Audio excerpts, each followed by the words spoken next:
Assalamualaikum warahmatullahi wabarakatuh. Salam dan bahagia. Perkenalkan, nama saya Dewi Fitriani, saya bertugas di SD Negeri 173 Pancabakti, Kecamatan Sungai Bahar. SD Negeri 173 Pancabakti merupakan salah satu sekolah dasar negeri di Kecamatan Sungai Bahar, Kabupaten Muaro Jambi, Provinsi Jambi. Memiliki 6 kelompok belajar dengan jumlah keseluruhan 198 peserta didik. Tahun ini merupakan tahun ketiga SD Negeri 173 Pancabakti mengimplementasikan kurikulum Merdeka, yang diharapkan dapat melibatkan peserta didik secara aktif dalam kegiatan pembelajaran, dan dapat memenuhi gaya belajar peserta didik yang beragam dengan cara yang menyenangkan. Peserta didik dapat mengembangkan keterampilan motorik, melatih konsentrasi, membentuk karakter, dan menanamkan nilai-nilai budaya dengan mengintegrasikan permainan tradisional dalam pembelajaran, yaitu memodifikasi permainan engklek untuk aktivitas gerak peserta didik. Permainan engklek adalah salah satu permainan tradisional di Indonesia yang sangat populer dan sering dimainkan oleh anak-anak. Permainan ini melibatkan lompatan di atas pola kotak-kotak yang digambar di tanah atau lantai. Di era yang serba teknologi seperti saat ini, di mana perkembangan teknologi, terutama teknologi informasi dan komunikasi, berkembang dengan sangat cepat dan mempengaruhi hampir semua aspek kehidupan manusia. Di satu sisi, teknologi membantu manusia lebih efisien dan berinovasi. Namun, teknologi juga membawa tantangan, seperti ketergantungan pada teknologi yang mempengaruhi kesehatan mental. Sangat penting diperhatikan bahwa akan banyak hal-hal baru yang menarik disajikan dengan teknologi. Beragam permainan yang disajikan dapat diakses oleh siapa saja. Tidak bisa dipungkiri, peserta didik terutama usia sekolah dasar sangat antusias bermain dengan gadgetnya, sehingga mereka sulit fokus pada kegiatan pembelajaran. Menurut survei yang saya lakukan di SD Negeri 173 Pancabakti dengan melakukan tanya jawab, sebanyak 60% peserta didik lebih memilih bermain gadget daripada harus bergerak untuk bermain di luar rumah. Sehingga ketika mereka berada di kelas untuk belajar, mereka jadi sulit fokus, bahkan terkadang mengantuk di jam pelajaran. Konten-konten yang disajikan pada gadget yang mereka miliki sebagian besar merupakan permainan masa kini dan cenderung membuat anak menjadi mengerti akan kekerasan dan lebih emosional ke arah yang negatif. Bermain gadget atau video game pada gadget dapat memberikan hiburan atau edukasi, tetapi jika digunakan secara berlebihan, ada efek buruk yang muncul, khususnya pada usia anak-anak. Beberapa hal yang membuat saya yakin untuk melakukan praktik baik ini adalah: pertama, dapat memberikan solusi akan permasalahan peserta didik yang enggan melakukan aktivitas gerak dengan cara yang menyenangkan. Kedua, dapat memotivasi saya untuk terus berkreasi, merancang pembelajaran yang menyenangkan, kreatif, inovatif, sehingga dapat menghasilkan pembelajaran yang bermakna dan meningkatkan keaktifan peserta didik dalam kegiatan pembelajaran. Ketiga, dapat terus mengenalkan permainan tradisional yang terus tertinggal dan jarang dimainkan anak-anak. Dan yang keempat, memberikan pemahaman kepada peserta didik akan pentingnya kesehatan dengan melakukan aktivitas gerak. Setelah dilakukan identifikasi masalah melalui refleksi diri, wawancara dengan kepala sekolah, rekan sejawat, dan peserta didik, ditemukan beberapa tantangan yang terjadi.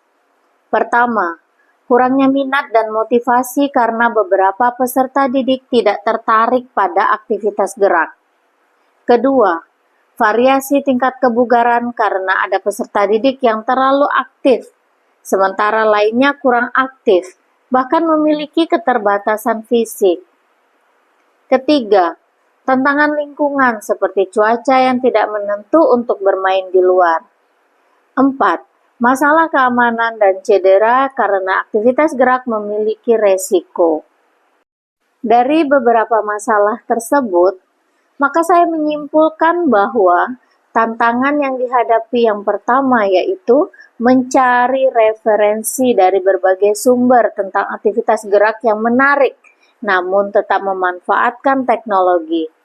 Kedua, menentukan aktivitas gerak yang sesuai agar dapat dilakukan oleh seluruh peserta didik dengan tingkat kebugaran yang beragam.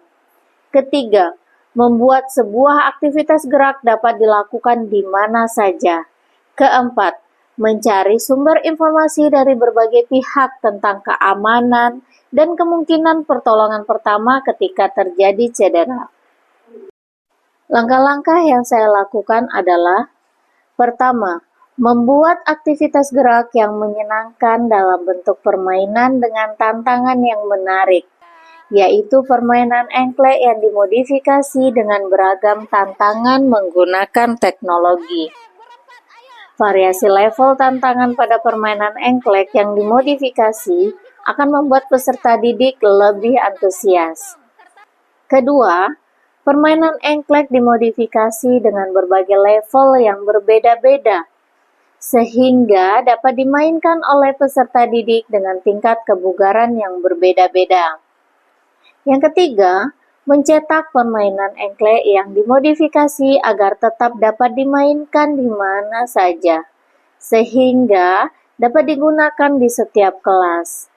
Dan yang keempat, melakukan pengawasan oleh guru atau orang dewasa, memilih permukaan yang aman, mengajarkan teknik lompat yang aman, mengevaluasi keadaan fisik peserta didik, dan memberi pemahaman bahwa pentingnya menghargai teman dan tidak mengganggu teman lain yang sedang bermain. Strategi pembelajaran yang digunakan untuk meningkatkan aktivitas gerak yaitu menggunakan pembelajaran berbasis permainan atau game-based learning yang menekankan pembelajaran aktif melalui pengalaman langsung.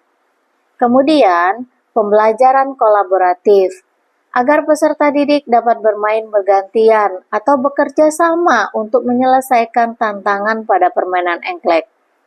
Dan pembelajaran berbasis proyek dengan mengajak peserta didik untuk berpartisipasi dalam proyek yang melibatkan pembuatan desain pola engklek yang menggabungkan konsep-konsep pelajaran tertentu dalam permainan.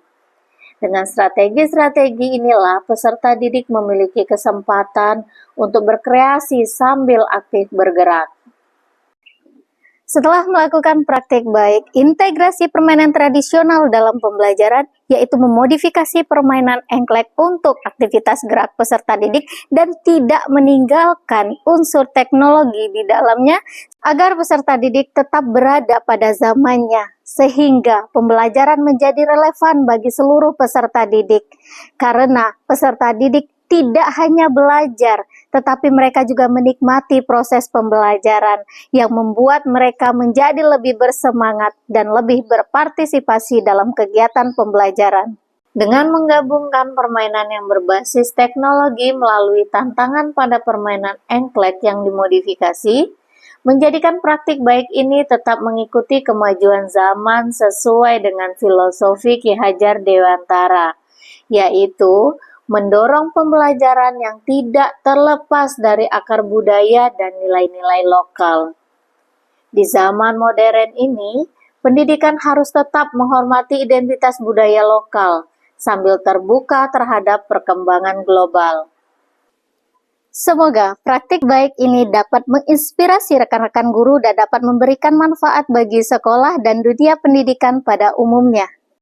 Sehat itu mahal. Aktivitas gerak adalah salah satu cara untuk menghematnya. Teruslah bergerak, majukan pendidikan, wujudkan merdeka belajar. Wassalamualaikum warahmatullahi wabarakatuh.